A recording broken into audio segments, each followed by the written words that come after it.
There are times when I can't find the exact cardstocks I'm looking for in my favorite designer's paper collection. When that happens, I love getting creative and making my own solid cardstocks. Today, I am excited to share my process with you.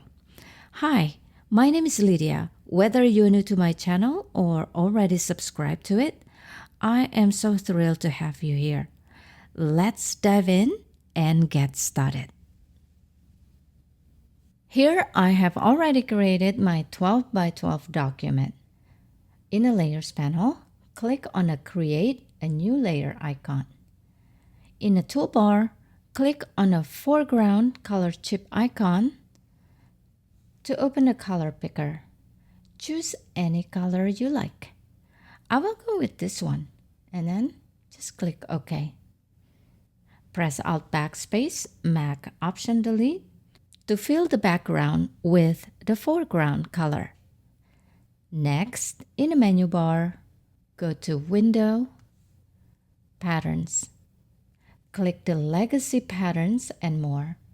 And if you don't see it, click the three lines in the top right corner of the panel. Then, select Legacy Patterns and more. Since I have already added them, I will just close the flyout menu by clicking anywhere on the bottom panel. Now click on the Legacy Patterns and more. Then expand the Legacy Patterns folder. Scroll down and select Artist Brushes Canvas. And here I'm going to choose number 10 Extra Heavy. I'll click on it.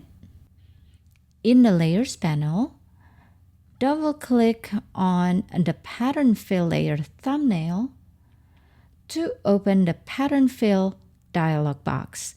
Here you can adjust the scale of your pattern. I will leave it like that, and also I will leave the angle at 0 degrees. But make sure Link with Layer is checked. Click OK. Now, in the Layers panel, change the blending mode to Overlay. Over here. And if you want a stronger effect, you can duplicate the pattern fill layer by pressing Ctrl J, Mac Command J to duplicate the layer. To clip the pattern to the layer below, go to the menu bar and choose Layer, Create Clipping Mask. In the Layers panel, adjust the opacity of the pattern fill layer. I will set mine to around 55%. Now, of course, you can flatten the image. So to do that, press Shift key and then scroll all the way to the background layer and then press Ctrl E, Mac Command E to merge all the layers together. Okay, let's do another one.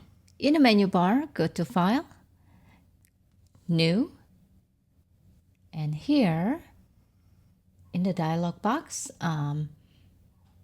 set the width and height to 12 by 12 and then click Create. And in the Layers panel, click on the Create a New Layer icon. And in the toolbar, click on this foreground color chip icon to get the color picker and choose any color you like. See, I'll use this one and then click OK. Press Alt Backspace, Mac Option Delete to fill the background with the foreground color. And here, since we have this Patterns panel still open, choose any pattern fill layer you like. I will try to use this one And this is Italian canvas. Yeah.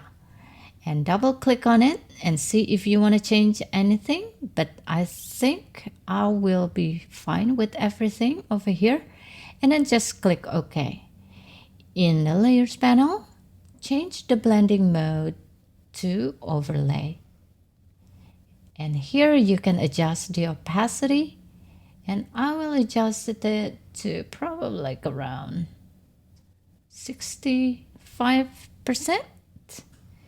And yeah, and that's it. And if you want to merge all the layers together, press Shift key while you click on this background layer. Now it highlight everything together, and then press Control E, Mac Command E to merge all the layers together. So, what do you all think? Isn't this fun? You can create so many different types of solid cardstocks just by experimenting with Photoshop's built-in legacy patterns. I hope this tutorial was helpful. If it was, please consider subscribing to my channel. It really helps me grow and reach more people who might find these tutorials useful. Thanks again for tuning in. Have a wonderful day and keep on scrapping.